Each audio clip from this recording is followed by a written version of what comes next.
Bienvenue à bord, si vous nous rejoignez, nous sommes ensemble jusqu'à 10h. On va s'intéresser maintenant à l'art de la verrerie, ou plutôt à la verrerie d'art avec Mélanie Griffon.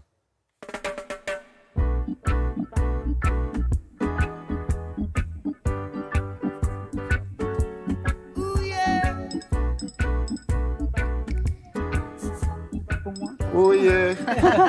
Oh yeah. Mercredi prochain, on sera le 7 février, Mélanie. Une importante collection de verreries européennes sera mise aux enchères. Exactement. Très, très belle collection de verreries européennes qui a été réunie par un seul et même collectionneur, Laurent. Elle est mise aux enchères mercredi prochain. Et ce qui est incroyable, c'est sa diversité. Eh oui.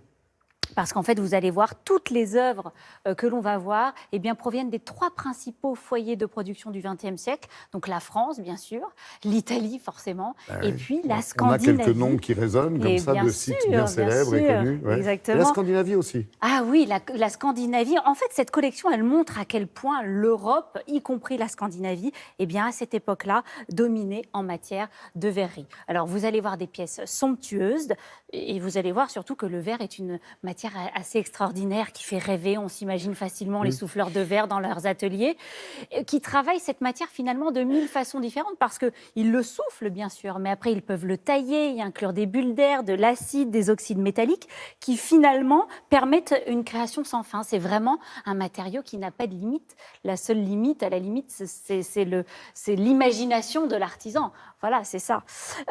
Donc vous allez voir, nous avons rencontré Nicolas Denis, le responsable du service design de la maison de vente Piazza. Regardez.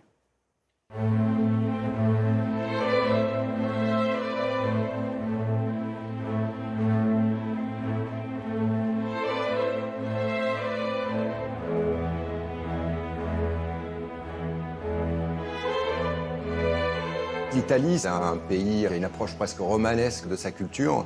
Ils arrivent à rendre quelque chose de magique, quoi qu'ils touchent. Et là, la verrerie, ils ont vraiment réussi à faire quelque chose d'absolument extraordinaire, notamment à travers les ateliers, bien sûr, de Murano, qu'on connaît tous, et des manufactures comme Venini ou d'autres.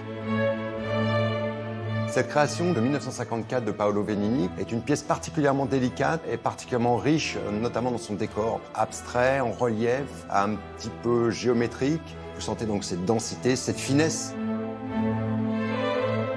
Ce vase de Napoleone Martinuzzi est très particulier puisqu'il s'agit d'un des plus grands créateurs de verrerie italienne du début du XXe siècle. Elle a une forme très appréciée dans les années 30, très sobre de ligne. Il s'agit vraiment d'aller chercher les nuances dans la couleur.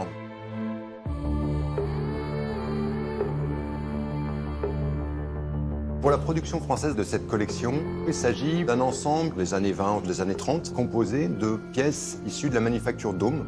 Et donc leur technique est verre soufflé, verre aussi moulé, retravaillé en suide ou au burin ou à l'acide. Et chacune de ces pièces, en fait, étant retravaillée par un artiste artisan, devient une pièce unique.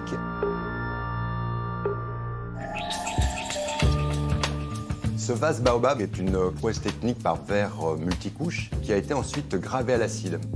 On se rend compte de toute l'influence du mouvement art déco et on peut être aussi très interpellé par sa couleur qui, en fonction de la lumière, peut évoluer du orange au rouge, au jaune ambré.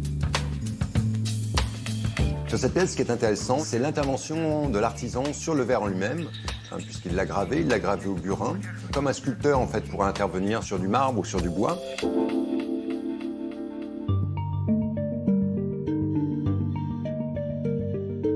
La particularité de la verrerie scandinave, à travers une manufacture qui s'appelle Oreforce, est d'avoir développé deux techniques particulières. La première technique, on l'appelle donc le Graal, qui est une technique en fait où le verre est soufflé, réchauffé, et le décor en fait se situe à l'intérieur dans la masse, donc plus en relief.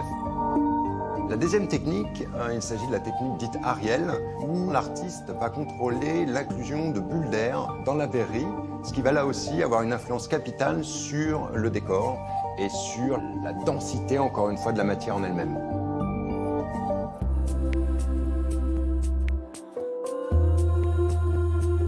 À travers cette collection, on peut vraiment comprendre, je pense, toute la magie, toutes les extraordinaires possibilités de ce matériau, de toute l'émotion que peut transmettre un maître verrier.